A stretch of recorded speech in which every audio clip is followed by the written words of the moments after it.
darle la bienvenida a este corte informativo en el que le presentaremos la información más relevante del Poder Judicial de la Federación. Hoy es viernes 6 de junio de 2025. Soy Laura Murillo y saludo a Eusiris Rostro en la interpretación en lengua de señas mexicana. Comenzamos.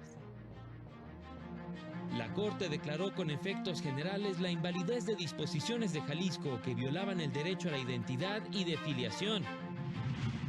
Actos de discriminación basados en categorías sospechosas pueden implicar la existencia de daño moral, determinó la primera sala. A pesar de los cambios radicales que sufre el Poder Judicial, debe garantizar el derecho de acceso a la justicia con enfoque humano.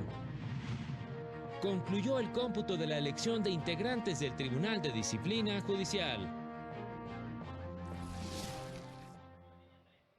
La Suprema Corte publicó la Declaratoria General de Inconstitucionalidad de los artículos 477 y 504 del Código Civil y 47 de la Ley del Registro Civil del Estado de Jalisco. Disposiciones que prohibían asentar en el acta de nacimiento que el padre de una persona es un hombre distinto al marido de su madre, con la salvedad de que este último hubiera desconocido a la hija o al hijo y existiera sentencia ejecutoria que así lo declarara. La mencionada declaratoria se realizó a petición de la primera sala, instancia que al resolver el juicio de amparo 386-2021 determinó la inconstitucionalidad de los artículos mencionados al resultar contrarios al interés superior de la niñez, así como de sus derechos a la identidad y a la afiliación, pues no tenían una finalidad constitucional vinculada con la protección de la familia como realidad social, sino que por el contrario pretendía perpetuar comportamientos basados en estereotipos de género al intentar desalentar las relaciones extramatrimoniales de las mujeres mediante la prohibición de registrar a sus hijas o hijos concebidos con un hombre diverso a su esposo, impidiendo que tuviera una identidad que coincidiera con su realidad biológica y que ésta fuera reflejada en su acta de nacimiento y demás documentos de identidad. En consecuencia, al no superar el problema de inconstitucionalidad, la autoridad emisora fue declarada inválida con efectos generales al resultar violatoria de derechos humanos, por lo que no puede ser aplicada a persona alguna por ninguna autoridad del Estado de Jalisco. La primera sala de la Corte concedió un amparo a un grupo de mujeres trans al ser discriminadas y determinó que hubo daño moral. La primera sala de la Corte determinó que los actos de discriminación basados en las categorías previstas en el artículo 1 constitucional, entre ellas por el género o las preferencias sexuales, conllevan una afectación a la integridad de las personas, por lo que debe presumirse la existencia del daño moral. Por ello, concedió el amparo a un grupo de mujeres trans que intentaron ingresar a los sanitarios femeninos de un centro comercial en la Ciudad de México, acción que les fue impedida por el personal de seguridad. Al reclamar la acción ante la oficina de quejas, recibieron malos tratos, por lo que acudieron al Consejo para Prevenir y Erradicar la Discriminación de la Ciudad de México, autoridad ante la que se alcanzó un acuerdo en el que la empresa se comprometió, entre otras medidas, a ofrecer una disculpa pública y a capacitar a su personal, pero rechazó pagar una indemnización económica. Ante ello, dos de las afectadas presentaron una demanda civil por daño moral. El juez local negó la acción intentada, misma que fue modificada por el Tribunal de Apelación, quien reconoció el acto de discriminación en contra de una de ellas, pero negó la indemnización al estimar que no se acreditó un daño. Inconformes, las mujeres y las empresas interpusieron juicios de amparo indirecto que fueron atraídos por la primera sala, determinando la existencia del daño moral. Concedió el amparo a las quejosas, al concluir que la resolución del Tribunal de Apelación vulneró los derechos de las afectadas, pues no valoró adecuadamente las pruebas y no aplicó estándares exigibles en casos de discriminación, por lo que reconoció el derecho de las quejosas a recibir una indemnización por daño moral y ordenó una condena por daños punitivos contra las empresas administradora de la plaza y de seguridad. Con información de José Luis Guerra García para el canal del Poder Judicial de la Federación. Las disposiciones de la Ley Federal de los Trabajadores al Servicio del Estado que establecen los requisitos que se deben cumplir para que se declare válido el emplazamiento a huelga no violan los derechos de sindicación, huelga y representación. El anterior criterio lo estableció la segunda sala al resolver un amparo promovido por el Sindicato Nacional de Contralores Aéreos que reclamó la constitucionalidad de diversos artículos de la mencionada ley que establecen como requisito para declarar legal el emplazamiento a huelga que sea respaldado por las 2/3 partes de los trabajadores. La sala concluyó que las mencionadas disposiciones no vulneran los derechos protegidos por la Constitución y tratados internacionales. Indicó que dicho requisito es razonable para que se pueda declarar legal el emplazamiento a huelga y en caso de declararse improcedente e ilegal, los trabajadores pueden ser cesados de la fuente de empleo. La sala concluyó que las disposiciones no violan el derecho de asociación ni de huelga de los trabajadores. En el marco de la presentación del número 152 de la revista Estudios del ITAM, el consejero de la Judicatura Federal, José Alfonso Montalvo Martínez, aseguró que independientemente de las transformaciones que sufra el Poder Judicial Federal, el reto para los impartidores de justicia es continuar ofreciendo un servicio de calidad y con enfoque humano. Más allá de procesos de selección, de formas de integración de las instituciones de impartición y administración de justicia, creo que no se debe perder el foco, porque el foco siempre debe estar en lo humano, en la persona. Durante la presentación de la revista Estudios, enfocada en esta ocasión al tema de juzgar, reconoció que con los cambios que vive el Poder Judicial será complicado cumplir con el principio de justicia pronta y expedita. Pues mientras no se cambien las leyes procesales, las leyes adjetivas, podríamos tener muchos cambios orgánicos, pero mientras las reglas del juego, las reglas del juicio sigan igual, tal vez esta aspiración de justicia en lo humano, o bien del lado del justiciable en cuanto que lo que busca es una justicia pronta y expedita, creo que va a ser un poco complicado. Por su parte, la titular de la Escuela Judicial, Josefina Cortés Campos, aseguró que el 40 aniversario de la revista Estudios se da en un contexto de cambio social muy complejo para el país y la judicatura. Lo cierto es que tal elemento, tal componente en cualquier escenario de reflexión nos lleva a preguntarnos sin lugar a dudas por nuevos componentes de legitimación en la función jurisdiccional. De esta forma, la obra nos invita a reflexionar sobre el sentido, las tensiones y los desafíos de la función jurisdiccional en la sociedad contemporánea. Y son múltiples las resoluciones del máximo tribunal que protegen los derechos de las personas que viven con VIH. Aquí le presentamos algunas de ellas. La Unidad General de Conocimiento Científico y Derechos Humanos de la Suprema Corte destacó diversas resoluciones del máximo tribunal que protegen los derechos de las personas que viven con VIH. En el amparo en revisión 226/2020, la primera sala determinó que las autoridades sanitarias están obligadas a brindar atención médica integral a los pacientes con VIH, lo que incluye el acceso continuo a tratamientos antirretrovirales y a servicios de salud. Lo anterior, al analizar el caso de una persona a quien el Hospital General del IMSS en Querétaro le retrasó la entrega del medicamento esencial para el control de su padecimiento. La segunda sala estudió en el amparo directo 43/2018 un asunto relacionado con una persona con VIH, a quien se le impidió continuar con su solicitud de empleo y por ende su alta ante el IMSS porque fue considerada no apta por el riesgo a sufrir o generar daños a la salud. En su resolución, la sala indicó que en el sector médico, exigir un examen de VIH como condición para acceder a un empleo vulnera el principio de igualdad y no discriminación. En otro asunto, un militar con VIH positivo promovió el amparo en revisión 18/2024 ante la segunda sala, ya que el director general de Sanidad Militar le negó participar en el concurso de admisión a una especialidad médica.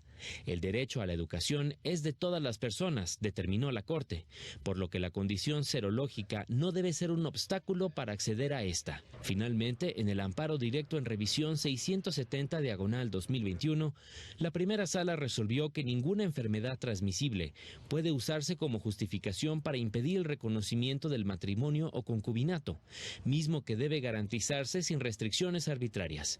Ello al revocar la negativa que obtuvo una persona con VIH para el reconocimiento a la sucesión de quien en vida fue su pareja en una relación de concubinato. Para el canal del Poder Judicial de la Federación, Jesús Daza. A pesar de las recientes reformas constitucionales y legales al juicio de amparo, la ciudadanía sigue contando con un mecanismo efectivo para combatir cualquier abuso de autoridad o leyes que vulneren sus derechos humanos. Lo anterior lo afirmó el juez de distrito Víctor Octavio Luna Escobedo al participar en el podcast Reflexiones desde el Consejo de la Judicatura Federal. Puntualizó que el juicio de amparo mantiene su esencia. Lo único que modificó las recientes reformas al principal medio de defensa con el que cuenta el ciudadano es que sus resoluciones dejan de tener efectos generales. La suspensión se van a seguir otorgando cuando sean procedentes, cuando se reúnan los requisitos legales, se van a seguir concediendo, pero no van a tener efectos generales, van a tener efectos para el caso en particular. ¿Cuál es el amparo colectivo? El que promueven 2 o más personas. Entonces, los ciudadanos pueden elegir entre promover un amparo en forma conjunta o hacerlo en forma individual. Vamos a una pausa y continuamos con la información.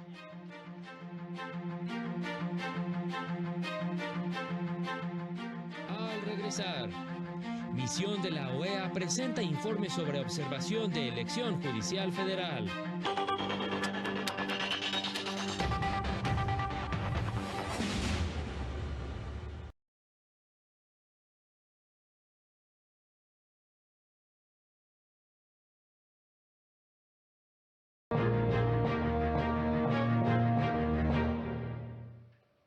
La madrugada de este viernes concluyeron los cómputos de la elección para integrar el Tribunal de Disciplina Judicial, que iniciará funciones a partir del próximo 1 de septiembre y que tendrá a su cargo la supervisión, vigilancia y disciplina de magistrados de circuito y jueces de distrito, así como del personal administrativo del Poder Judicial Federal.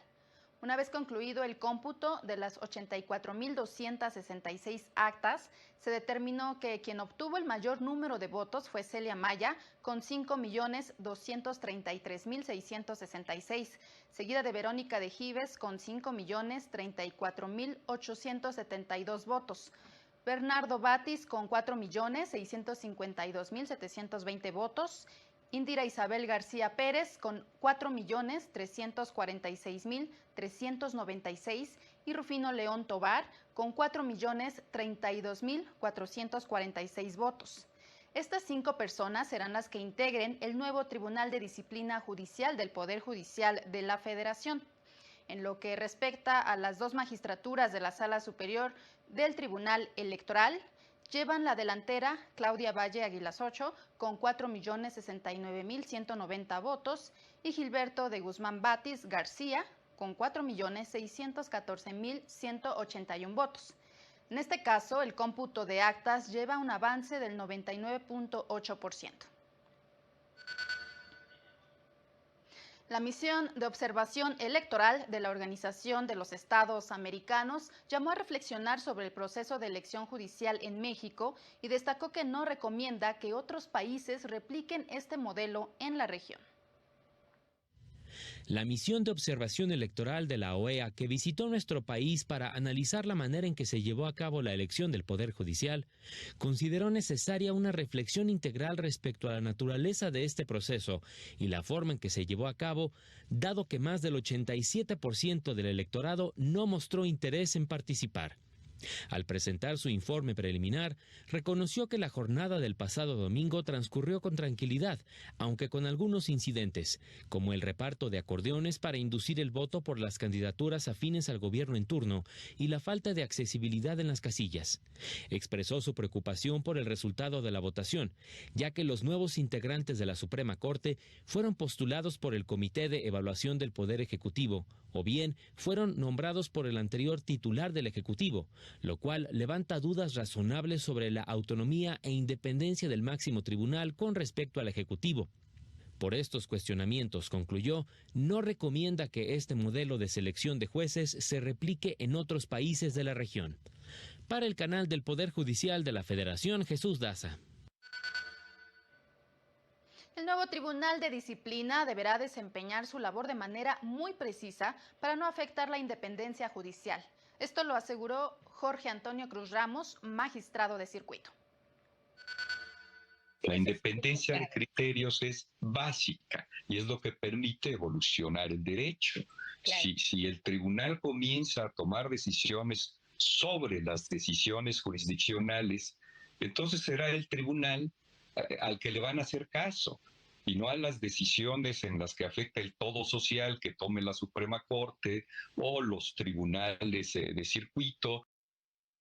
En conversación con la ministra en retiro, Margarita Luna Ramos, para la Barra Mexicana Colegio de Abogados, el exconsejero de la Judicatura Federal reconoció que los tribunales de disciplina, tanto el federal como los locales, pueden contribuir a erradicar prácticas irregulares en la judicatura. Queremos saber qué pasa en los órganos judiciales para poder disciplinar. Y disciplinar no en el sentido de sancionar necesariamente, sino de dar orden, de dar congruencia, de dar certeza, de dar seguridad. La Sala Regional Ciudad de México revocó la resolución del Tribunal Electoral de Morelos que invalidó la asamblea en la que se eligió a la dirigencia estatal del Partido de la Revolución Democrática, decisión que se adoptó porque, contrario a lo que afirmó el tribunal local, dicho partido sí contaba con estatutos válidamente registrados porque al momento de que se le otorgó el registro como partido político local, en dicho acto se reconocieron sus documentos básicos. Además, al concederle el registro, el Instituto Electoral Local le ordenó elegir a su dirigencia conforme a los estatutos existentes, sin condicionarlo previamente a su modificación. En razón de lo anterior, al considerarse fundados los agravios de los juicios de la ciudadanía en ambos juicios, se propone revocar las resoluciones controvertidas y, en consecuencia, debe subsistir la realización del tercer pleno extraordinario del 9º Consejo Estatal del PRD Morelos, en donde se eligió su dirigencia estatal y la asignación de sus direcciones municipales.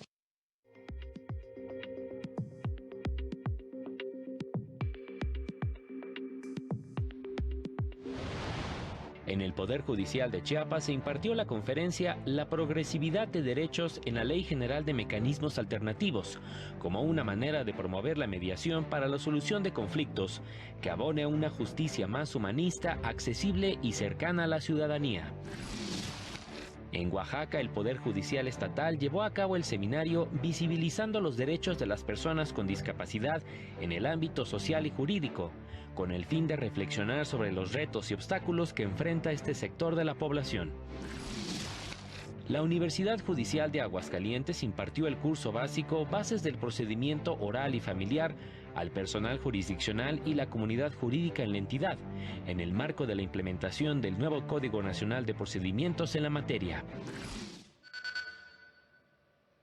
La corresponsabilidad parental es a la vez el derecho y la obligación que poseen ambas personas progenitoras para que se repartan equitativamente los cuidados y responsabilidades respecto de sus hijas, hijos e hijes para ser parte activa en las labores de educación, crianza, desarrollo y toma de decisiones, aun cuando estén separadas, aseguró la Unidad General de Conocimiento Científico y Derechos Humanos de la Suprema Corte.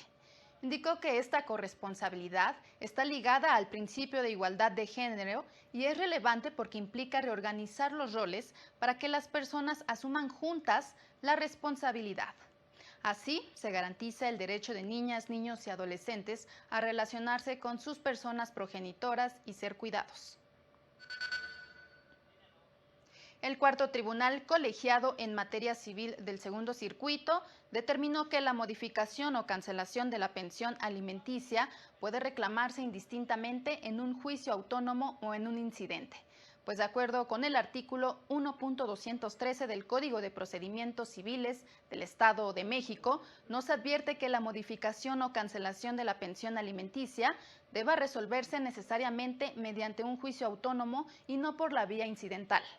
Además, el derecho controvertido resulta discutible en la vía incidental debido a que va esencialmente ligado a diversos alimentos que previamente se aclaró en una acción principal. De ahí que su modificación o cancelación es susceptible de examinarse en la vía incidental sin que pueda considerarse que con esta interpretación se restrinjan los derechos procesales de las partes, ya que en los incidentes como en los juicios existe la obligación de observar las formalidades esenciales del procedimiento y de otorgar las garantías mínimas para el ejercicio del derecho de defensa de la parte demandada. Hacemos una pausa y continuamos con más noticias.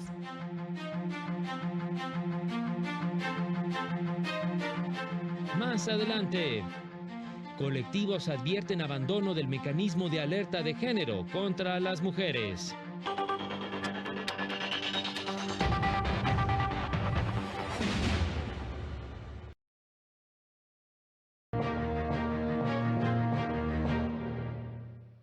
Organizaciones de la sociedad civil, entre ellas el Observatorio Ciudadano Nacional del Feminicidio, manifestaron su preocupación por el abandono en que se encuentra el mecanismo de alerta de violencia de género contra las mujeres, pues a 7 meses del anuncio presidencial de que sería revisado, no hay información clara ni acciones concretas sobre su fortalecimiento y continuidad. Pues desde la desaparición de la Comisión Nacional para Prevenir y Erradicar la Violencia contra las Mujeres y el traspaso de sus funciones a la Secretaría de la Mujer, han observado su preocupante desarticulación, falta de seguimiento a acuerdos de trabajo y abandono del mecanismo. Actualmente existen 26 declaratorias de alerta de violencia de género en 23 estados del país. 10 más están en trámite y 11 han sido negadas. A pesar de ello, en Veracruz, Puebla y Nuevo León no se ha dado seguimiento oportuno a los informes de desaparición de mujeres, adolescentes y niñas. Parálisis que se da en un contexto alarmante, pues de acuerdo con cifras oficiales de 2015 a abril de 2025, han sido asesinadas 34.715 mujeres, niñas y adolescentes en el país. Solo el 24.6% han sido investigadas como feminicidios. A esto se suman 29.509 mujeres desaparecidas y no localizadas registradas por el gobierno federal. Por ello, realizaron un llamado urgente al gobierno federal para que cumpla su compromiso de revisar dicho mecanismo. Le informamos que disminuyó el índice de confianza de los consumidores respecto a la situación económica de México. Disminuyó 0.2 puntos el índice de confianza de consumidores en México sobre su situación económica actual y la del país, así como sus expectativas respecto a lo registrado en 2024, reveló la encuesta ENCO, publicada por el INEGI. Destaca que dicho indicador creció 1.2 puntos respecto a la percepción que se registró en mayo pasado. El indicador de confianza del consumidor recoge las percepciones sobre la situación económica actual de los hogares mexicanos, su situación económica esperada dentro de 12 meses, la situación económica presente del país respecto a la de 2024 y la proyección hacia 2026, así como su opinión sobre qué tan propicio es el momento actual para la adquisición de bienes de consumo duradero. Sobre ello, 16.1% de las personas encuestadas indicó un plan de algún miembro del hogar para comprar un automóvil nuevo o usado en los próximos 2 años. Acerca de las posibilidades actuales de ahorrar alguna parte de sus ingresos, 42.6% se colocó en este indicador, lo que representa una disminución de 0.6 puntos con respecto a lo manifestado en 2024.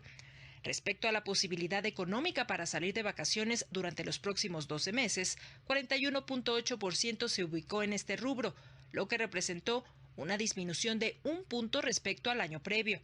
Esta encuesta se realiza en conjunto con información del Banco de México, que con datos de mayo de 2025 reportaron en una escala de 0 a 100 que el índice de confianza del consumidor se ubicó en 46.7 puntos. Para el canal del Poder Judicial de la Federación, Lorena Sánchez Cabrera. En más temas, la magistrada presidenta del Tribunal Superior Agrario, Claudia Velázquez González, aseguró que hay una política de cero tolerancia a la corrupción en la institución, así como en los tribunales unitarios agrarios, lo que ha contribuido a garantizar la transparencia en todos los procedimientos. Además, señaló que conforme a la dinámica de trabajo, las decisiones en beneficio de las personas ejidatarias siempre se toman en conjunto por los 5 magistrados y magistradas que integran el Pleno. Hay una integración de personas que venimos, ¿sí?, a sacar adelante, a apoyar a tener políticas públicas, institucionales, a que venimos de un camino andado en lo que ha sido esto de la justicia agraria. Durante 2024, los órganos de control constitucional confirmaron la mayoría de las resoluciones emitidas por los tribunales unitarios agrarios, reveló el Tribunal Superior Agrario. En ese periodo se promovieron 8.001 juicios de amparo relacionados con la tenencia de tierras ejidales, comunales y de la pequeña propiedad, así como los derechos de los campesinos. Fueron 5.185 juicios de amparo directos y 8.819 indirectos. De estos se concluyeron 3.469 amparos directos y 2.643 amparos indirectos, lo que representa un total de 6.112 juicios concluidos. Ello, indicó, confirma la firmeza de las resoluciones emitidas por los tribunales agrarios a favor de las personas. La oficina en México del Alto Comisionado de la ONU denunció que a pesar de que exigió al Estado mexicano en agosto de 2024 la liberación inmediata del defensor indígena Higinio Bustos Navarro, al determinar que fue detenido de forma arbitraria en 2021, hasta la fecha sigue en prisión preventiva. El grupo de trabajo sobre la detención arbitraria solicitó además concederle el derecho efectivo a una indemnización y otro tipo de reparación de conformidad con el derecho internacional. Argumentó que los agentes que los detuvieron no presentaron una orden de detención ni le explicaron los motivos de esta, por lo que estaría siendo investigado debido a su calidad de defensor indígena y a su pertenencia política. Así llegamos al final de este corte informativo. Agradecemos que nos haya acompañado y este sábado lo invitamos que a las 18:30 horas siga el Semanario Judicial, resumen de noticias del Poder Judicial de la Federación, con su repetición el domingo a las 10:30 de la mañana. Muy buenas tardes, hasta luego.